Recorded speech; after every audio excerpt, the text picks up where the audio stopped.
Hi. We are just about to read the principles. Hi, gang. Hello. Can we see the principles?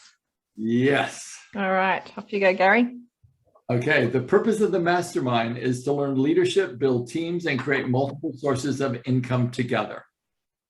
We are here to inspire and challenge each other to reach and exceed goals. Each member is committed to their own success, as well as the success of every member of the group.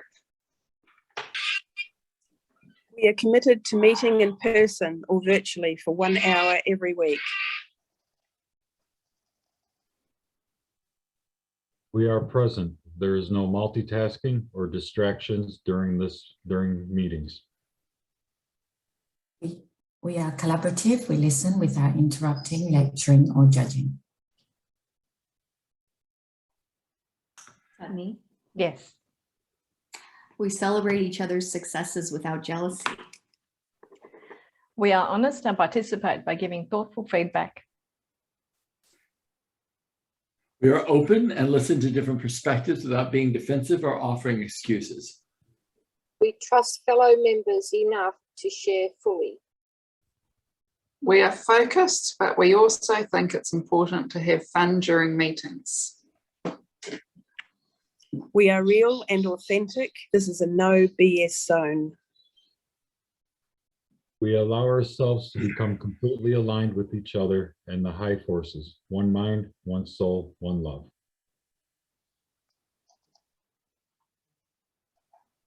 Noble Goldman International is a conscious, aware, and engaged community of abundance and freedom creators.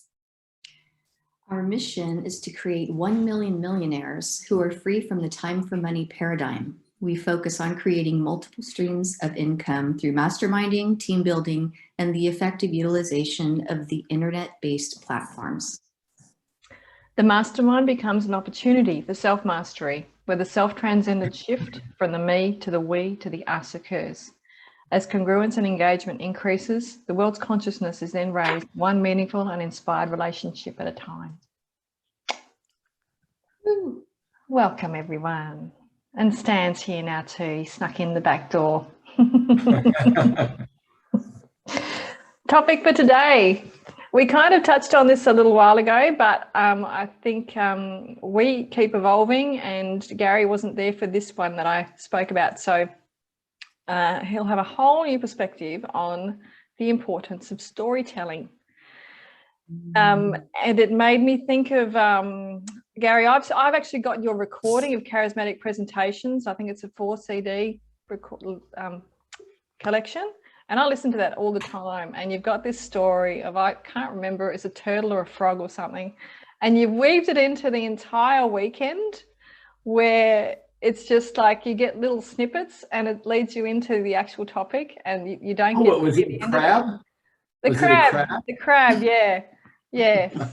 And it made me think of the skill involved in storytelling, and how it captures people, and this is how we learn, and this is how the native cultures have kept their culture going, and through storytelling. And we help other people by sharing our story from a place of empowerment and from a place of what we've learned from our story. So I just thought it'd be nice to talk about that today. It is a lovely subject. So when you approached me with it, I thought, yeah, that is a really good one. How many of us know, I'm just going to riff because I just got off a very intense call, so I haven't been able to pre-plan anything, but I'll just let it riff and see what comes out of my mouth. How many of you know that each one of us create a narrative inside of our heads all the time? And that narrative oftentimes is extremely metaphorical. I remember when I was a little boy, and I started this narrative a long time ago, like 5 and 6. And growing up in the United States, there was a big emphasis on cowboys and Indians. Everyone was always playing cowboys and Indians when I was a little boy. And I always took this role, because we would role play. And I always took this role of the dark cowboy, you know, the one that is forever misunderstood, the one that has a heart of gold, but yet he's a little bit of a renegade on the like front facing public side. Clint Eastwood. Yeah, misunderstood, dark cowboy. And I always played that role whenever I was playing cowboys and Indians. Like I was a guy who was like blamed for a crime, but I never really committed it. You know, someone that was going to be hanged, but I never really shot anyone, but misunderstood, and the dark cowboy. And so I found myself later on in life bumping up against these variety of different experiences where people would misunderstand me. They would assume the worst. They would think I was doing X, Y, and Z when I was doing just the opposite. I found myself going, oh my God, I'm living out the dark cowboy role that I played when I was a little boy for so many years in my imagination. So always and forevermore, the stories we tell ourselves, especially when we're really young, about what it is that we were or are the roles we played, begin to have a huge impact upon what we've created. We all know that thought creates, and that whatever we focus on, we become more of. And we want to always be focused on what is the new narrative that we desire to create for ourselves. So my first, there's so many places for me to go with this, but the first thing I want to say is be aware of the narrative that you created when you were quite young. Be aware of how that's showing up just for the pure curiosity of it. And then be much more cognizant of the stories we're telling ourselves and the roles that we find ourselves playing. I was in Santa Fe recently, and I decided to do something that I never get to do, which is walk up and down Canyon Road and go into every one of the galleries that I love. I love to watch. I love to look at art. And so I decided I would go, and I would just go in, I would compliment people that were working in the gallery and tell them how beautiful they made the space, and I would just have conversations with them. I must have had 4 to 5 people say to me, I created you to come in today because I've been so depressed and I needed someone to show up and uplift me. So I felt like I was like this traveling messenger up and down this big gallery section of Santa Fe, just sort of like bringing light. And I thought, well, this is a much better narrative than the dark cowboy. And I think I'm going to take this one on now as just a messenger of kindness and complimenting and uplifting people in their normal everyday workday. And I thought that's a much better role for me to play. So I've begun that new role, by the way. The thing that I do want to speak about, though, more intensely is that every single indigenous culture for eons of time had no written word, no written language. But what they had was symbology. What they had were the stories. What they had were literally the things that can't be distorted or lost in interpretation, because the metaphors actually impregnate the subconscious mind. That's why when people speak in metaphor or you're telling stories, the learnings actually go far deeper. Like what V referenced was a metaphor that I used to weave through an entire practitioner training, which was like a 2-week intensive. And it was a story of Grasper the crab. And Grasper the crab was this little crab who wanted to break free of the dark, dank tide pool that his ancestors had lived in for generation upon generation upon generation. And Grasper at one point tried many times to escape the tide pool, but was always dragged back down by his ancestors. And eventually, early in the morning, Grasper climbed up the wall of the tide pool and began to look over the vistas of all of the other billions of tide pools, saw the sun coming through the water, saw parrotfish and marlin and all of these other incredible creatures that he could never see down in the depths of the tide pool.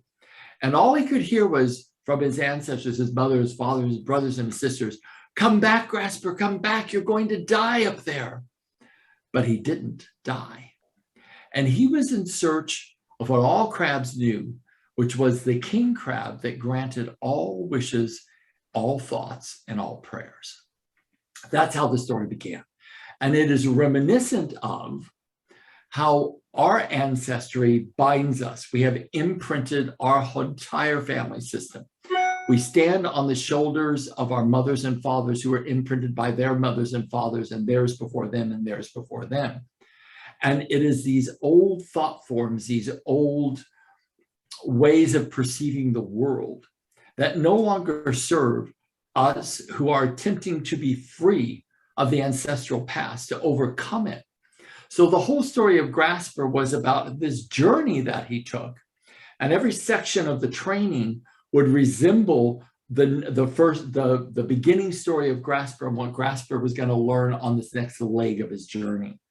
And then when he finally gets to the king crab, who is the king of all crabs, he realizes that he has become the king crab and that he's the one that embodies all the knowledge of every crab that ever lived in the tide pools. So it's this whole process of helping us learn how to become all that we are, our fullest potential. Now, it was done in a very gentle kind of way through this different variety of stories about this little crab. But when we actually absorb that, and I'll ask V, when I was doing that, did you look forward to hearing Grasper's story every time that we met? Absolutely. I know people got really involved in the Grasper, you know. And the cool thing was I actually had a children's book called Grasper, which is where I kind of got the story from. I had this children's book, and at the end of the training, I would give a children's book out to everyone that was the story of Grasper. So it was a cool thing to do. What I'm going to say is that the stories, as we know, impregnate the subconscious mind deeper than anything else does. Our subconscious mind speaks in metaphor. That's why all of our dreams are symbolic. The first known language was really the cave paintings, where people that were very primitive in those times would communicate, because they didn't even have necessarily complex language, but they were able to communicate by creating symbology of what they were experiencing, the different animals, the different hunts that they would go on. Every aspect of how the subconscious mind speaks is really through symbols. And if we really break it down, our words are metaphors, are symbols of what the meaning is we're trying to convey. Now, if I asked all of us, like, love, what does love mean? And I'm going to go ahead and do that. So, V, what does love mean to you? If you were to describe or represent love, what would it be to you? To describe it. Yeah, what is it to you? What does that word mean? In words, it means trust and vulnerability, to be completely myself with someone. Lady Linda, what does it mean to you? What does the word love mean to you?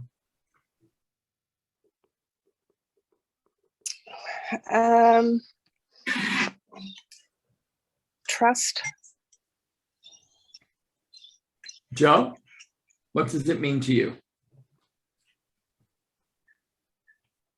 I'm still putting this one together. Can you come back to me? Yes. Thank you. Rebecca, what does it mean to you? Connection and being. Okay. Great. Nancy? Openness to the goodness of life. Jan, what does it mean to you? Feel at peace and speak my truth. And Caroline? Everything that's important. Everything that's important. Okay, great. Dan, what does it mean to you?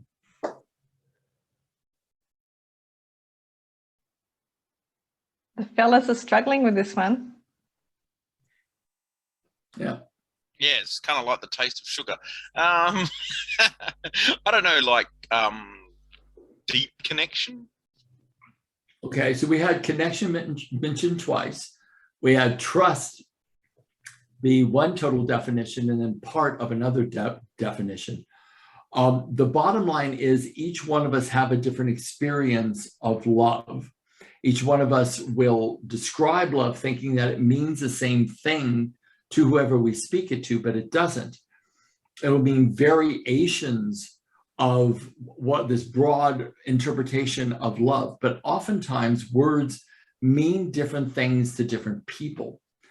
And so we're using language as a symbol of a variety of different complex experiences that each one of us has experienced. And we think it means the same thing, but it actually does not. So this is why when we're utilizing language, it is about using words that capture generally agreed upon experiences, but then there's all these granular experiences that makes our language a bit more complex. I think Native people knew this, and what they did is they used symbols to make it incredibly simple. But then as language began to evolve itself and become more, that symbology of our experiences represented by each word becomes even greater complexity because it does not mean the same thing. Stories, there's a great book by, his name is Gordon, and that's his last name. And it's on metaphors. He's an NLP guy. And he talks about the construction of different metaphorical stories, that if you ever choose to learn about how to use metaphors therapeutically, in fact, it's called therapeutic metaphors, to learn how to use metaphors, therapeutically, that is an incredible author to begin to start studying. One of the most impactful stories that I think is around today, at least for me, in my opinion, is, and I've told you guys this one before, is the story of the two wolves, where it really depicts the quality of the mind. And the quality of the mind is, I think, one of the great things that have been taught metaphorically and in stories. And you all know this story, I believe, which is, the young boy talks to the grandfather, and the grandfather says, I'm at war within myself. And the young boy says, well, grandfather, who is fighting? And the grandfather says, it is a white wolf and a gray wolf that's fighting to the death inside of me. And the boy says, well, which one will win? And the grandfather says, the one that I feed. And it's the exact same metaphor for how our mind works.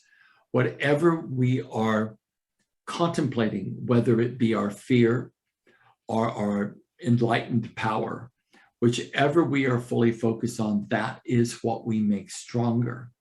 So in that story, there is this beautiful teaching about the focus of the mind, that our responsibility is to step out of victim and step into more of our creator self by controlling the focus of our minds. Another story, I'm just going to rattle off a few for you. This one is from Islam. And I remember someone asked me once when I was doing a lecture, do we leave it all up to God, or do we have free will? Like, which is it? So if I surrender over to God, then I've surrendered it over and I don't really have to do much. Or do I have to do everything and kind of take God out of the picture, knowing that I'm the one that's going to manifest my destiny? I thought it was a really great question. And I remembered this story I was told from the Islamic faith. And it said, once there was a camel herder seeking the great prophet. And he traveled his whole life going from oasis to oasis in the desert, attempting to find Muhammad.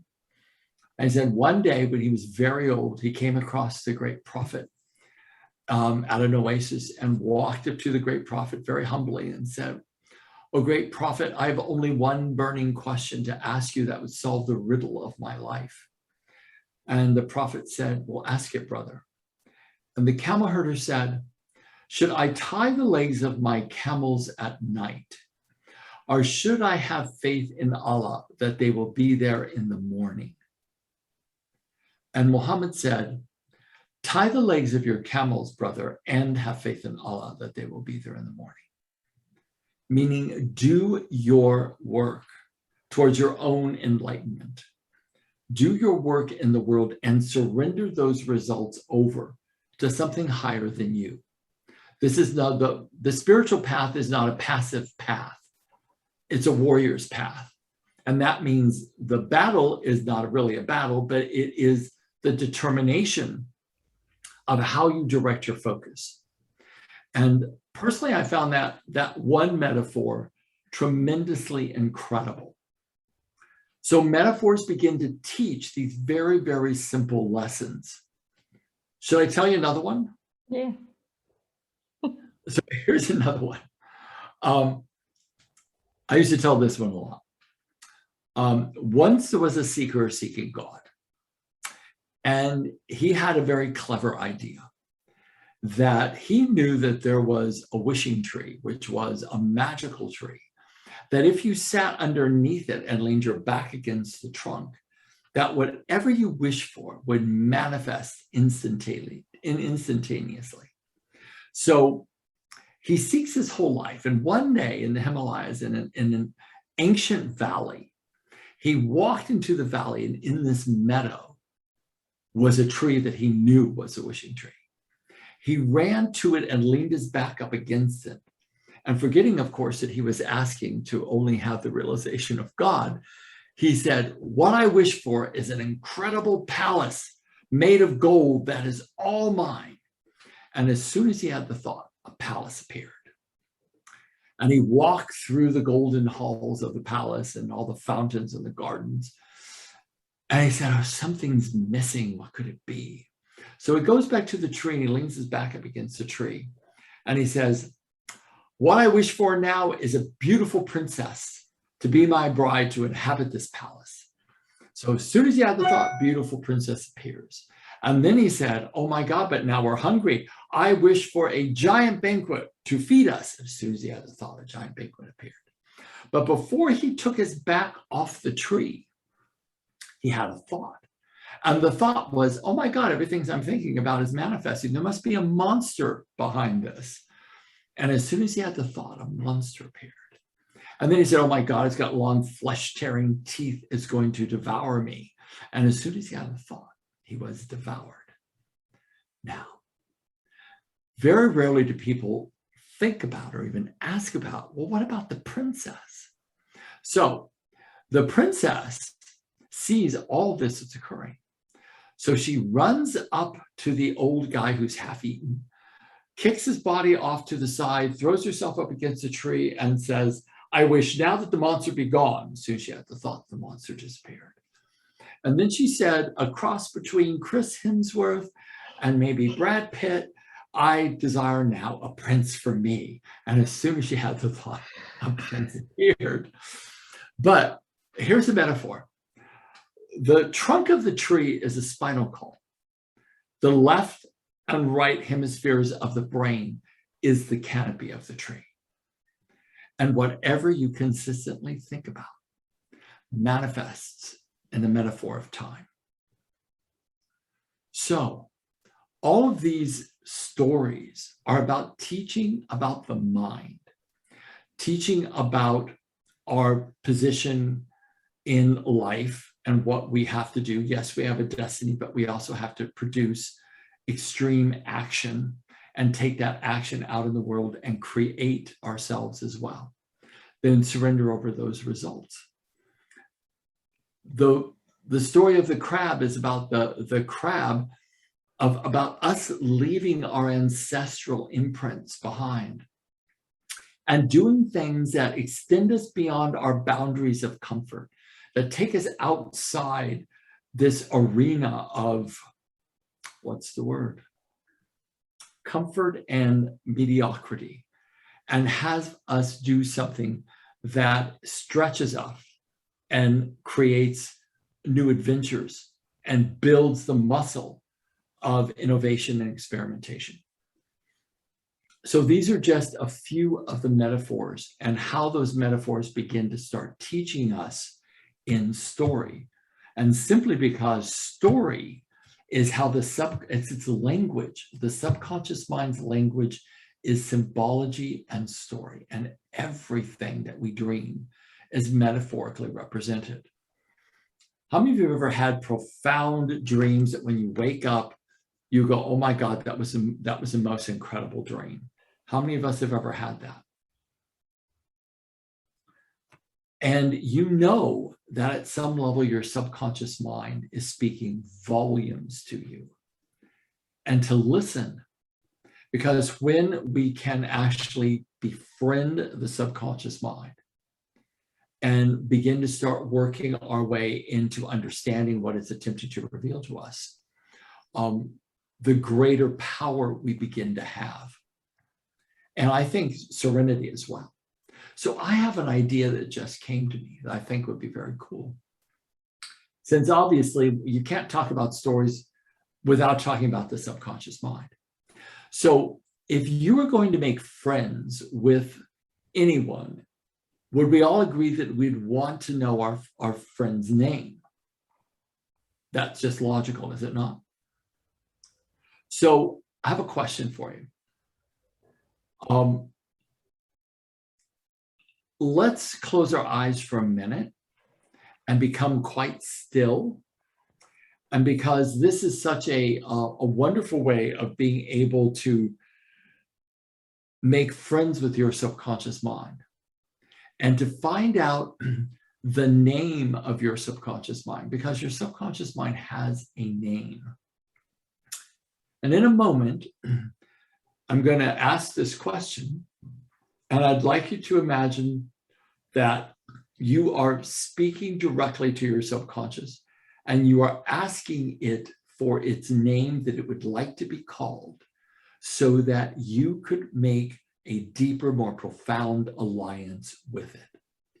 So let's all take a few deep breaths, just a deep inhale in and relax, exhale out.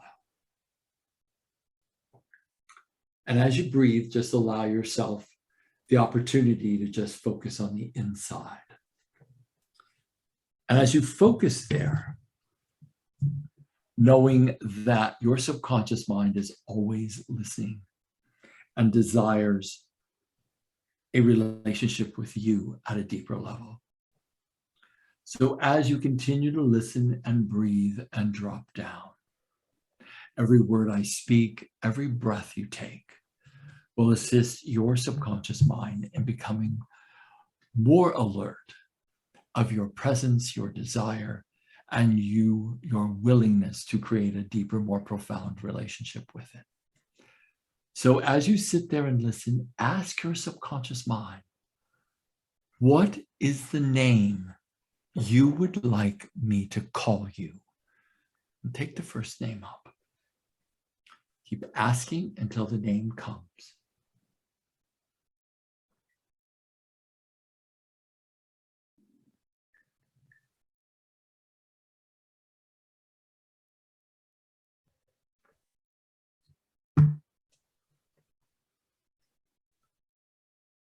And when you've received it, just open up your eyes and raise your hand.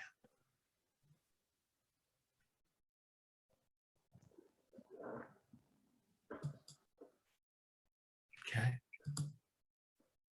Okay. So V, what was the name that is your subconscious mind's name? Yeah, we've done this before, but I thought I'd just check, and it's still Rolly. I don't know what it means. It's R-O-L-L-Y, Rolly. And Jan? The same with V. When I work with her, Nancy comes up again. Great. Caroline? Harmony. Oh. Nancy? Geneva. Thank you. Stan? Lady Linda. Heather. Joe. Mason, or possibly Mahason, Mahayson. Sweet. One or the other. That was the spelling I see. Great. Pekka? Firecracker. I love that. Why did I don't like games.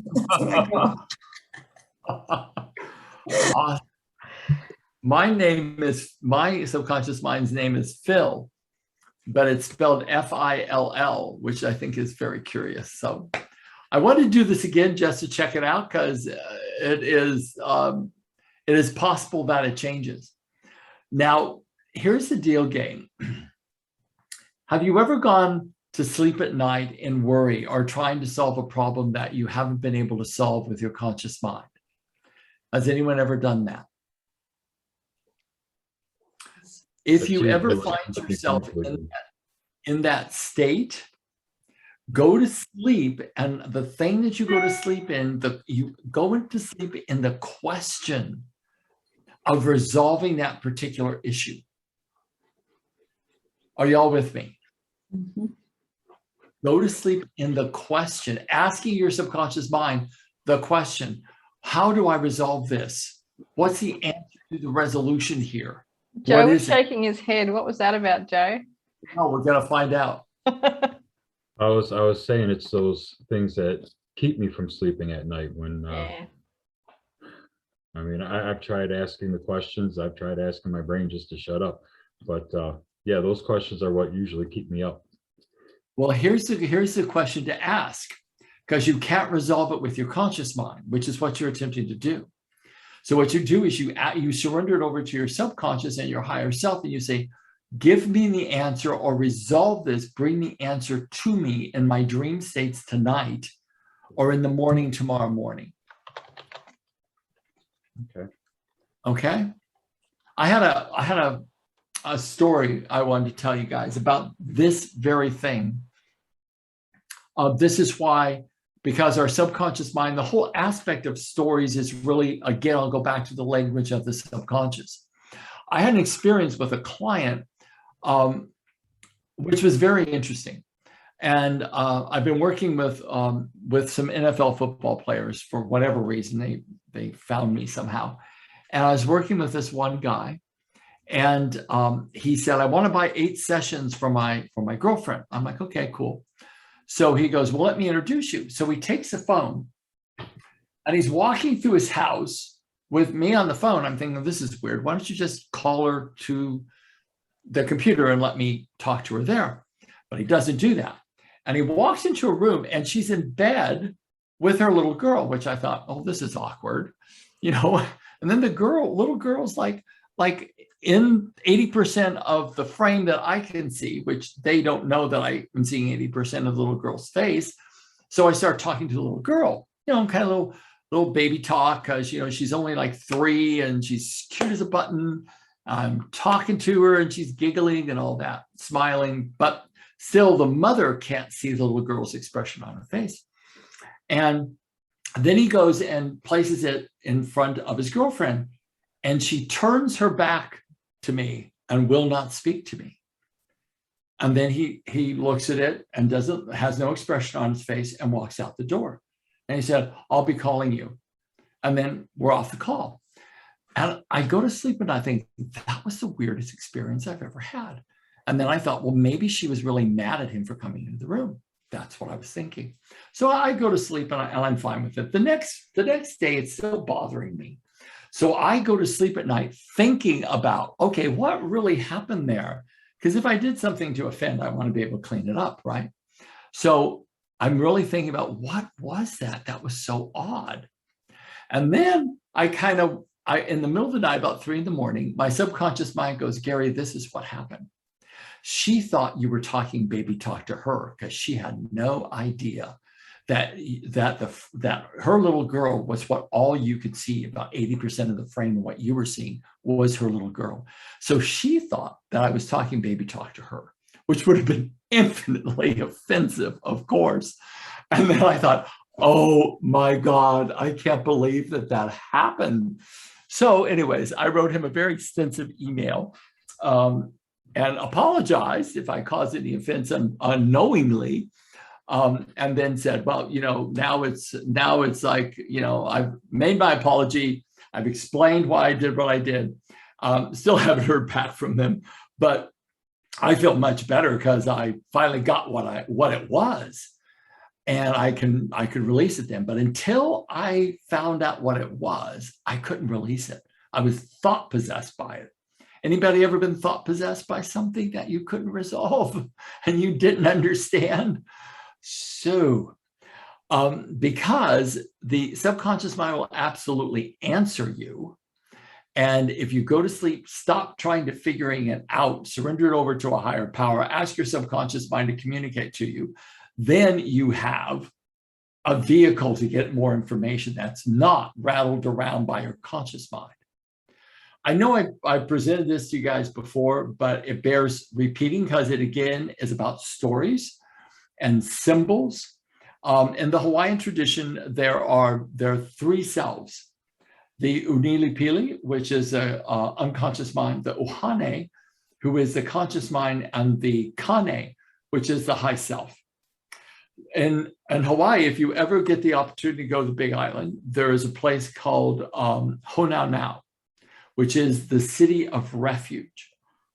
And if anyone ever got to the city of refuge in ancient times, there were kahunas there by oral tradition that could actually grow back severed limbs that would heal anything that had occurred with you. If you got to Honaunau, you were forgiven. Even if you killed the king's son, you would be forgiven. So that's why it's called the city of refuge. I snuck in there once, because you're not supposed to go in there late at night, but I snuck in there once because I'm kind of a rebel. And I'm laying on the beach next to all of the heiaus, or the ceremonial houses, and where all the tikis were. It was late at night. It was about probably 2 a.m, and the whole place was filled with spirits that you could see just walking around. And the purpose of the tikis were not great indigenous art for white people to enjoy. The subconscious mind had the tiki of the subconscious mind had a very high headdress, which meant that it had huge imagination, infinite. The Ohane had a very short headdress, which means it hadn't really this great imagination. It only was like a processing instrument or part of us. The Kane was a cylindrical stone that there was no carvings on it at all, because there was no carvings that could depict the power and the beauty of the soul. So the Hawaiian people used the tikis to teach consciousness, or the interplay between the conscious mind, the subconscious mind, and the high self. And they would draw these ways of how energy flowed. Like the conscious mind would flow and impregnate the subconscious mind by what the conscious mind contemplated and what the conscious mind dwelt upon. That bound the subconscious mind. The subconscious mind could communicate to the high self, like, this is what the conscious mind is attached to, because this is what it's thinking about all the time, which binds the subconscious mind and therefore binds the soul. So then the soul has a line of communication to the subconscious mind through inspiration, metaphor, dreams. But the soul does not have a direct connection to the conscious mind. So the flow of energy goes conscious mind to subconscious, subconscious mind to high self to subconscious mind to conscious mind. So it's this flow of energy, but it's all based upon what we are choosing to focus upon, what we language repeatedly, what our mind dwells on constantly, the narratives we tell ourselves and that we live in, And that's what begins to bind us. Now, how many have ever dealt with fear of not having enough, fear of not being enough, fear of not being loved? I'm going to name off all the major ones. How many have ever had any one of those three? We've all had those, right? And when we think of what we actually really desire is the polar opposite of all that, correct? But because we've gathered so much evidence in our conscious minds that, oh, well, no, we can't think of something so airy-fairy as like, we are totally enough. God's around us all the time. There is this infinite power for good. I'm always guided by something that loves and protects me and makes me shine. We have all this evidence from our past of the opposite, because by thinking those thoughts, we create more evidence and we draw it to us. And before you know it, we've got all this evidence that our limiting beliefs are true and real. But we could have been thinking all along the divine opposite of it and have attracted all of that to us. And if we would have done that, then it would be unquestionable that all of those limiting beliefs are a complete lie. This is how the conscious mind impregnates the subconscious mind binds the soul communicates to the unconscious mind communicates to the conscious mind. It begins first with the choice, the free will of what we choose to dwell on and what we choose to contemplate. And that sets our entire journey into motion. So if we were to like sit back and think, out of all the things that I've created for myself up to this point, what is the one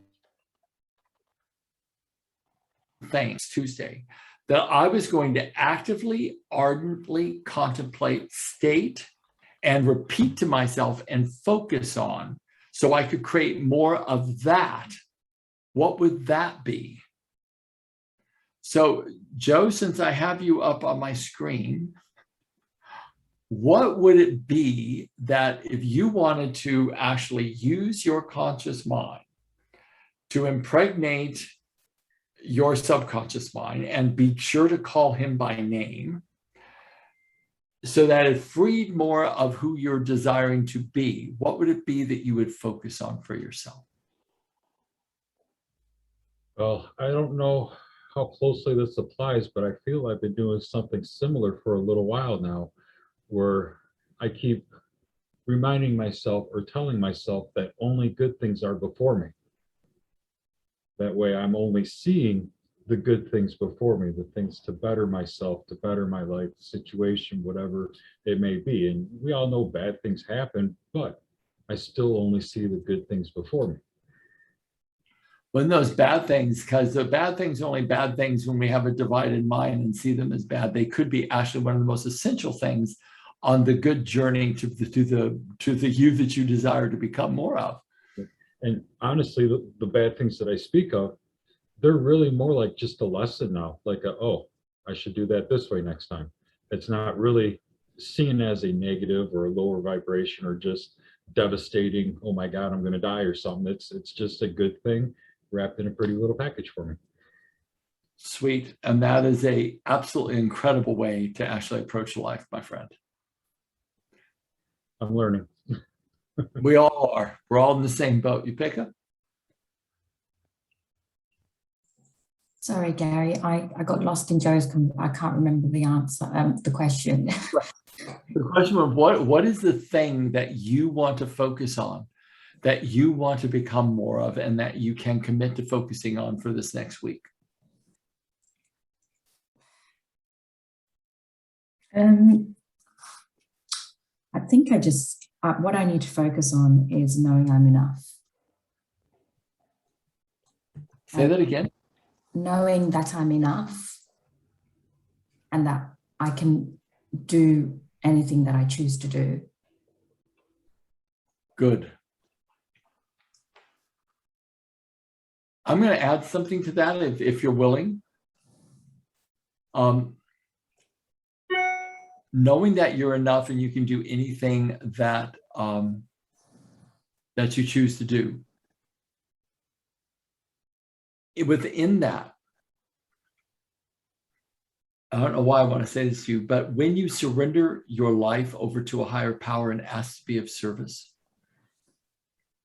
ask that whatever that power is uses your body and your mind, words to inspire and to assist others and be of service, and that you can do that and you will show up for that, then things start to come. Okay. And that will take you to a bit of a higher vibratory level than I'm enough. I can do whatever I choose. I would define it to I'm enough, and I will be of service in that. And in that service, I grow that part of myself to be more confident. Beautiful. Thank you. You're welcome, darling. Jan, how about you, darling? What would you be willing to focus on? To be the best that I can be. To be able to achieve what, and I think I need to work out what it really is that I need to achieve, would like to achieve. Okay, so go to sleep at night asking your subconscious mind to give you clarity on the path forward to achieve all that you desire to achieve. And then you'll wake up with some ideas. But what I'm asking you guys to do is really go to sleep in a desired state, like you really desire it. Go to sleep in that, and then your subconscious mind responds. But it's always the desire that actually brings about the information and the impact of it. You will always get what you ask for. Yes. Okay, sweet. Thank you. You're very welcome. Coraline?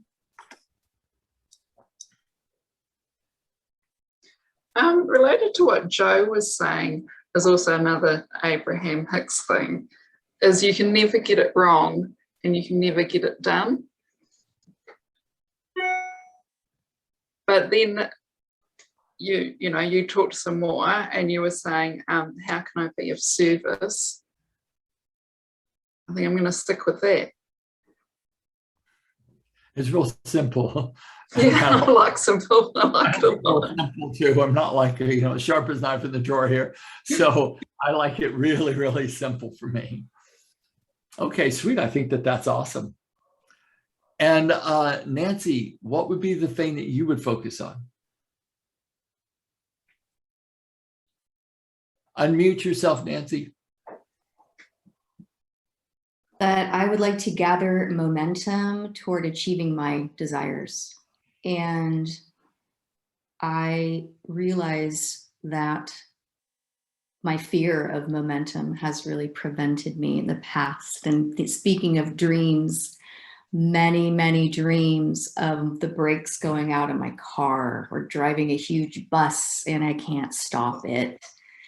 But I feel ready to gather momentum now. I feel safe within that. So I'd like to gather momentum toward achieving my desires. Sweet. Okay, great. So are you looking for a strategy to do that? Or are you asking for the emotional momentum to happen? The process is underway. And I'm feeling myself want to grab the bull by the horns. That can be a very strong aspect of my personality, and I've burned out many times. And so I've come to be a bit afraid of that part of me. And so I'm in a process right now. I'm in the process of studying for the real estate exam. It's been a new change for me, a new shift, and I've already got a relationship with a broker. And so there's steps that are underway and meetings. And so it's just sort of like the green light to just go with it and be excited about it and take the bull by the horns of that it's okay. Awesome. Awesome. I wish you luck on that. It's good. Thank you. You're very welcome. Callie? Hi. My focus is supporting women with their feminine presence. So basically that's what I'm focused on, aligning with whatever my soul needs me to do daily to get out there and be seen and heard and help many women. Okay. So when you go to sleep at night, what do you want to ask your subconscious mind to help you to do? Just to do more, yeah, just to do more, have more doors open so that you have bigger impact, bigger exposure, so you can help more women? Yeah. Yeah. Okay. So every night before you go to sleep, ask for that, for the doors to open, any blockages to be removed, your ability to fulfill that particular purpose. Yes, I will. And I feel like I've been doing that with what I've been doing in Noble Goldman. So it's sort of all aligned anyways, because there's, a few places in particular where I'm doing that. And with Veronica, with our reading and everything that I'm doing. Yeah, you two are two little powerhouses there. I love that. Yeah. So Linda, you're very welcome, Callie. Thank you. Linda? Regaining my positivity so I can get back to serving others. Awesome. So one of that process then is to ask for any bitterness or resentment to be lifted from your heart as you go to sleep at night. As for resolution of the past as you go to sleep. And that will assist in that journey for you. Thank you. You're welcome. Hey, V, how about you, darling? What are you going to focus on? My statement that I wrote down is, I am in absolute joy in my journey. Yes, you are. That's awesome. That's awesome. Stan, are you there? Are you playing with the kids? Hanging out with the kids? Okay. He's hanging out with the kids. Okay. Mine is to surrender and just continue to be of service with more courage and more kindness. So that's mine. There's a great movie I think I'll tell you about. It's going to sound so like I'm such an old man, but it is not the most recent Cinderella, but the one before this, one before the musical Cinderella. And throughout the entire movie, it's this beautiful young blonde girl, and she's just sweet as she can be. And throughout the whole movie, she repeats this one thing, and I think I may have shared it with you guys before, where she says that my father taught me that I must have courage and to be kind. And I use that all of the time because those two things are indispensable to actually doing the work required, I think, of all of us in the world today. Have courage, which means we got to get our groove on, and then be kind no matter what. Let's go through the room and or through the call and have each one of us leave a word or statement that we want to leave each other with. I know for myself, I'm going to focus asking my subconscious mind to assist me in removing blockages to my ability to do greater work in the world and to reach more people. That's going to be my quest and my prayer for the next week. So V, what is yours? What is your words you'd like to leave? Have love and gratitude for my story. Linda, how about you, darling? Growth. Great. Colleen? Surrender. Great. And Joe? What pops into my head is kill them with kindness.